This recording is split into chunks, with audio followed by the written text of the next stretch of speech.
I think that's a better matchup than Lewis on Impey. Wait, 10-3. Hold the meter. So we're down to the last 6 minutes. Gawn, a pile on top of Wines. Neat work from Neil Bullen. Back to Hunt. Hogan went all the way with Jonas. This is Watts, twisting, turning, getting himself into the clear. Tom McDonald can't brush off. He can! Got through two without really moving. And now Watts, Melksham, treading a fine line. The ball is eventually over and out. More seconds have evaporated for Port Adelaide in their challenge.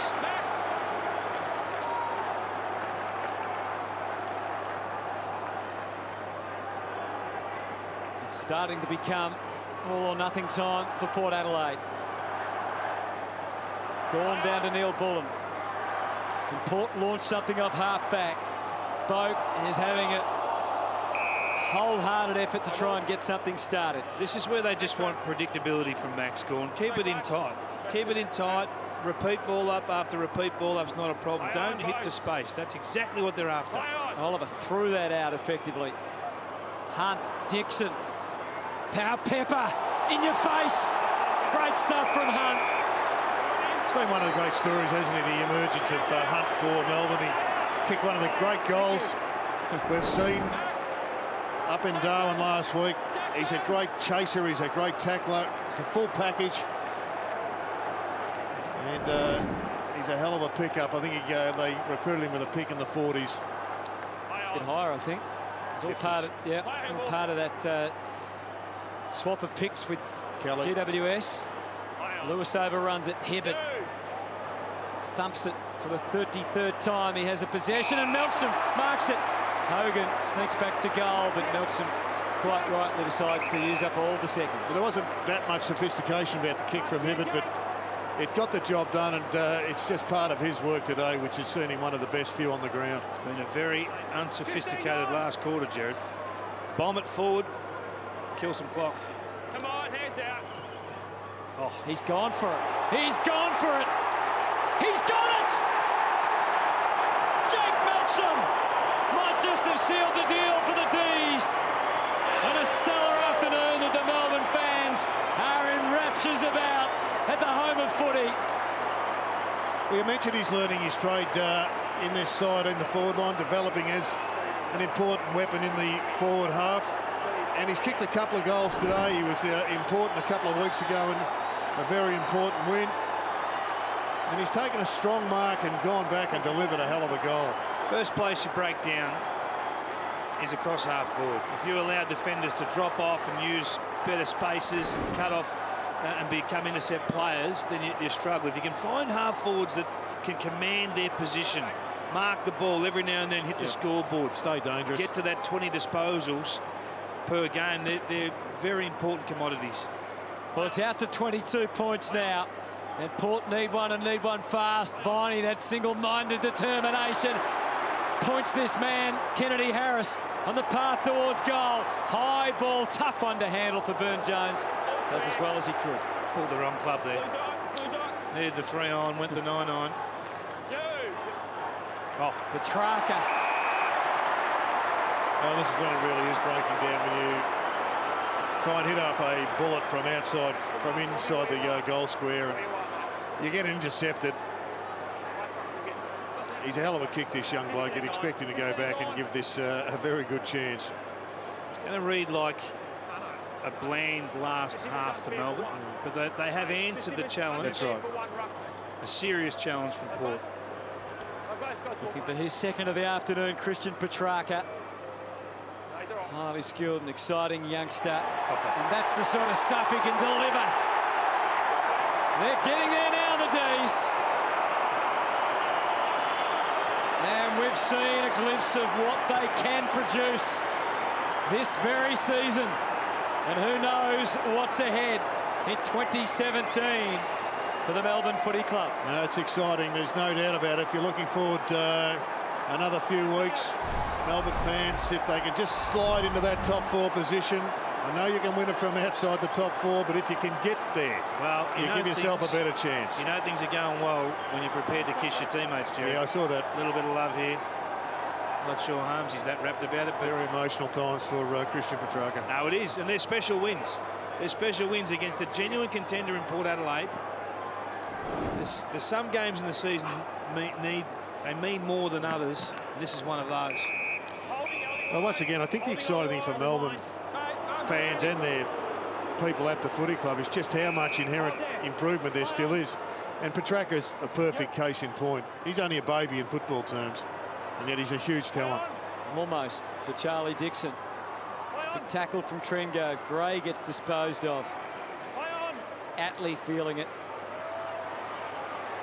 Hibbert on tired legs. Kicks them outside defensive 50. Port trying to regather out wide. Handball from Ebert to Westhoff, who's kicked a sensational goal.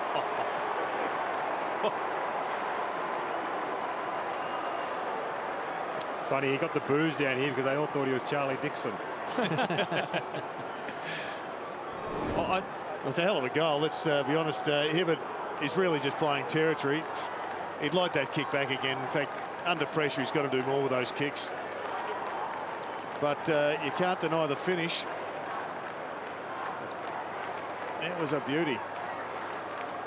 Smart play from Robbie Gray again, and Ebert.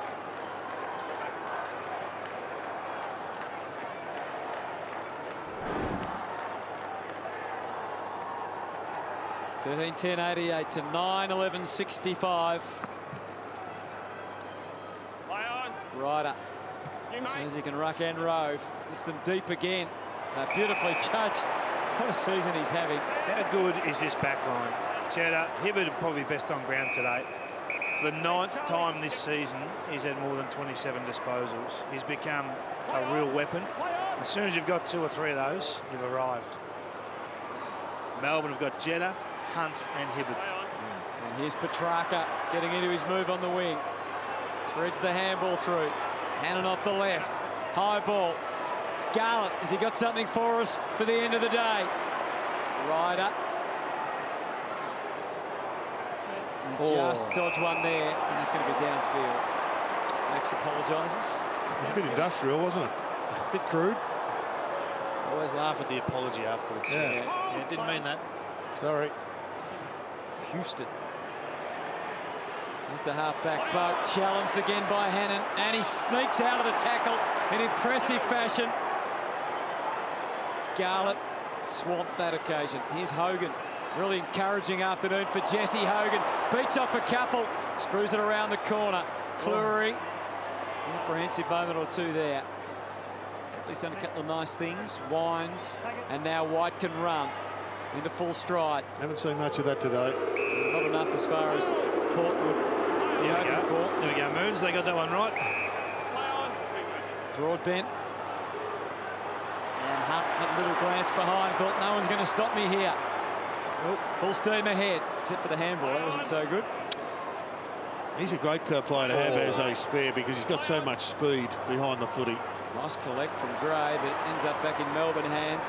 Viney, Kennedy, Harris. Hibbert again, another trusty left for Gawn and Ryder. Maxi came tumbling through. Had no idea where he was going to end up, in a heap on the MCG turf. As Oscar McDonald comes up and takes the mark.